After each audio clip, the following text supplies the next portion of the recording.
Biru academy के YouTube channel पर आप सभी साथियों का स्वागत है। डियर बात करेंगे बीएड वर्सेस डीएलएड मामले में। आज माननीय सुप्रीम कोर्ट में दो बड़ी याचिकाएं लगाई गई थी। एक याचिका तो पूरी तरीके से डिसमिस कर दी गई, विड्रॉ कर ली गई, लेकिन एक याचिका पर निश्चित तौर पर बीएड का जो दबदबा है वो आज देखने को मिला।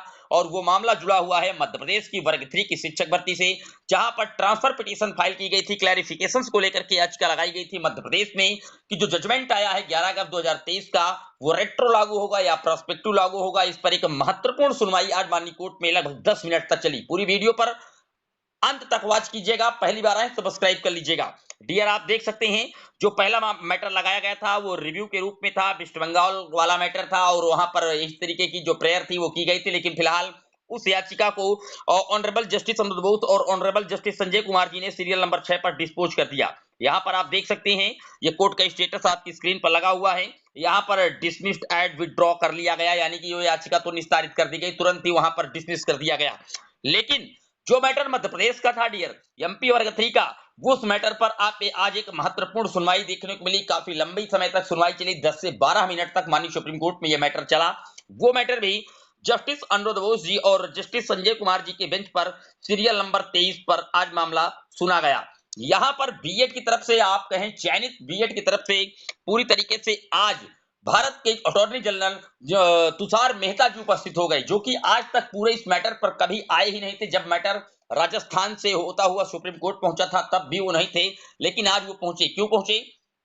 क्योंकि उन्होंने बताया कि हम अब यहाँ पर पार्टी थे तो इसलिए हमको आना यहाँ पर जो है कंपलसरी हो गया था। हालांकि डीएलएड की तरफ से जो एडवोकेट थी मीनाक्षी अरोड़ा मैम ने, उन्होंने माननीय सुप्रीम कोर्ट में कहा कि ऑलरेडी ये जो पार्टी आज बढ़ रहे हैं, पहले से पार्टी थे।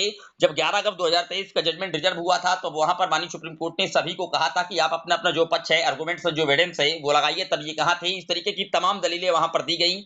लेकिन तुषार मेहता जी ने एक बात ये स्पष्ट तौर पर कही कि हमें जो अपना पक्ष है वो स्टैंड हमको रखना है, हमको एक बार मौका दिया जाए। इस पर डीएलएड की तरफ से एडवोकेट ने साफ तौर पर कहा कि जो इसका मामला है ऑलरेडी मध्य प्रदेश में, वो जबलपुर हाई कोर्ट में 30 जनवरी को अभी इसकी सुनवाई हुई है और वहां पर 8 फरवरी की डेट लगाई गई है। तो इस पूरे मामले को वहीं से निस्तारित होने वाला है। तो फिर इस मामले को यहाँ पर सुप्रीम कोर्ट में क्यों लेकर के आए गए? क्या यहाँ पर इनको ट्रस्ट नहीं था? इस तरीके की कई बातें वहां पर की गई। लेकिन फिर से तुषार मेहता जी ने स्पष्ट तौर पर कहा कि जो सुप्रीम कोर्ट डिसाइड कर देगा, ऑलरेडी उसी जजमेंट को अनुच्छेद 141 के तहत हाई कोर्ट लागू करा देती है एटिजिट, तो क्यों ना सुप्रीम कोर्ट से ही पूरे मैटर को डिसाइड करवा लिया जाए। इस तरीके की कई तरीके की वहां पर बातें रखी गई। और वहां पर 11 अगस्त 2023 के जजमेंट को लेकर के जो जस्टिस थे अनिरुद्ध बोस जी ने, उन्होंने एक बात ये कही कि जो जजमेंट है 11 अगस्त 2023 का, वो पूर्व की भर्तियों को लेकर के साइलेंट है। यानी कि जो 11 अगस्त 2023 के पहले भर्तियां हो चुकी हैं, जहां जहां पर बीएड के कैंडिडेट सेलेक्ट हैं, उनको लेकर के साइलेंट है। अब यहां पर इस तरीके की जो टिप्पणी अनिरुद्ध बोस जी के द्वारा की गई, क्या निश्चित तौर पर इस तरीके से बीएड चयनित जो है वो कैंडिडेट सेफ जोन में खड़े हो जाएंगे और जो जजमेंट है वो 11 अगस्त 2023 से लागू होगा? देखिए, यहां पर अभी भी एक स्थिति स्पष्ट नहीं है। जजमेंट तो साइलेंट होने की बात उन्होंने कही जस्टिस अनिरुद्ध बोस जी ने कि 11 अगस्त 2023 का जजमेंट, जो पहले से कैंडिडेट सिलेक्ट हो चुके हैं 11 अगस्त 2023 के पहले बीएड के, उन पर साइलेंट है। लेकिन उन राज्यों पर हो सकता है, जैसे उत्तर प्रदेश की 69,000 शिक्षक भर्ती हो, केवीएस 2018 की भर्ती हो, क्योंकि इन भर्तियों पर किसी भी प्रकार का कोई आउटकम नहीं था। यानी कि सुप्रीम कोर्ट में या किसी राज्य की हाई कोर्ट में इनका कोई मामला विचाराधीन नहीं था। लेकिन जो एमपी वर्ग 3 की शिक्षक भर्ती का मैटर है, ये ऑलरेडी आउटकम रखा गया है। और वो भी तब से जब 11 अगस्त 2023 का जजमेंट आया, तभी सुप्रीम कोर्ट ने में एक आईए दाखिल करके बीएड की तरफ से एक आईए दाखिल करके अपना पक्ष रखा जा चुका है।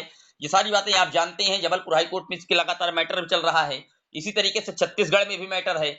अगर इन पर इनको देखा जाए उस स्थिति से, जिस स्थिति से जस्टिस अनिरुद्ध बोस जी ने कहा कि हमारा जो जजमेंट है 11 अगस्त 2023 का, वो पूर्व में चयनित बीएड को लेकर के साइलेंट है, तो देखिए दोनों में अंतर है। जो फ्रेश रिक्रूटमेंट है, जहां पर माननीय कोर्ट पर आउटकम नहीं है भर्तियां, वहां पर तो निश्चित तौर पर बीएड के कैंडिडेट सेफ हो सकते हैं। लेकिन जहां पर आउटकम है, इसके लिए जो स्थिति है वो अब 19 फरवरी को स्पष्ट होगी, क्योंकि आपकी स्क्रीन पर कोर्ट का जो स्टेटस है वो आप देख सकते हैं। आज एक नई डेट दी गई ये इस याचिका को, क्योंकि डीएलएड की तरफ से जो एडवोकेट थे मीनाक्षी अरोड़ा मैम इत्यादि थे, वो ये चाहती थी कि ये याचिका यहीं से खारिज कर दी जाए, क्योंकि इसी तरीके की कई जो प्रेयर हैं वो और की गई हैं। चाहे वो बीएड छात्र एसोसिएशन की याचिका रही हो, चाहे अर्नब घोष की याचिका रही हो, विद कास्ट उन याचिकाओं को डिसमिस किया गया है। सेम एट्रिसिटी ही वहां पर भी प्रेयर की गई थी कि एनसीटी का जो बजट है 28 जून 2018 का, वो 11 अगस्त 2023 के पहले की भर्तियों पर लागू ना हो। इस तरीके की जो बातें हैं यही प्रेयर की गई थी, और आज भी इस तरीके की कई बातें माननीय तुषार मेहता जी की तरफ से कही गई, लेकिन उन्होंने कहा कि उस समय हम पार्टी रहे थे, इसमें हम पार्टी हैं, तो अपना जो हमारा जो आंसर काउंटर फाइल करने का हमको मौका दिया जाए, हम हमारी जो सुनवाई है उसको लिस्ट किया जाए। फिलहाल अनिरुद्ध बोस जी ने जब देखा कि मामला काफी उलझ रहा है, तो उन्होंने निश्चित तौर पर एक ही बात कही कि देखिए, इस पूरे मैटर को जो ऑथर हैं, जो लिखने का काम किया था, वो जस्टिस सुधांशु धूलिया जी ने किया था।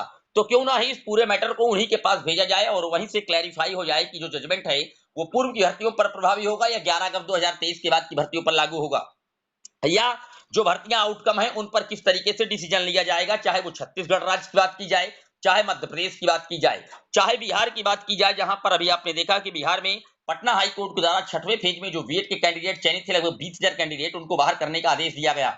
इन सबको देखते हुए अब जो इस मामले की सुनवाई है वो आने वाली 19 फरवरी 2024 को होने जा रही है, और मामले को रजिस्ट्रार लेवल पर ट्रांसफर किया गया। वहां से एप्रोप्रिएट बेंच गठित की जाएगी और जस्टिस अनिरुद्ध बोस और सुधांशु धूलिया जी की बेंच को ये मामला प्रेफर किया जाएगा, और उसके बाद जब ये मामले की सुनवाई जस्टिस सुधांशु धूलिया जी की बेंच पर पहुंचेगी, तब स्थिति स्पष्ट हो जाएगी कि मध्य प्रदेश में बीएड के जो कैंडिडेट चयनित हैं, क्या वो भी बचने की कगार पर हैं, या फिर उन इस याचिका का जो निस्तारण है, डिसमिस है, वो वहां से होगा। लेकिन जो डीएलएड की तरफ से प्रयास किया जा रहा था कि आज इस याचिका को खारिज कर दिया जाए, निश्चित तौर पर तुषार मेहता जी का जो दबदबा था वो माननीय सुप्रीम कोर्ट में आज देखने को मिला। उन्होंने कई महत्वपूर्ण बिंदु रखे, और आज उनकी वजह से इस याचिका को खारिज तो नहीं करवा पाए डीएलएड के एडवोकेट, लेकिन निश्चित तौर पर एक डेट मुहैया कराई गई 19 फरवरी 2024, और अब पूरे मामले को जस्टिस सुधांशु धूलिया जी और अनिरुद्ध बोस जी की बेंच सुनेगी, और सुधांशु धूलिया जी अब इसमें जो डिसीजन है वो लेंगे कि मध्य प्रदेश में जो बीएड के कैंडिडेट सिलेक्ट हैं,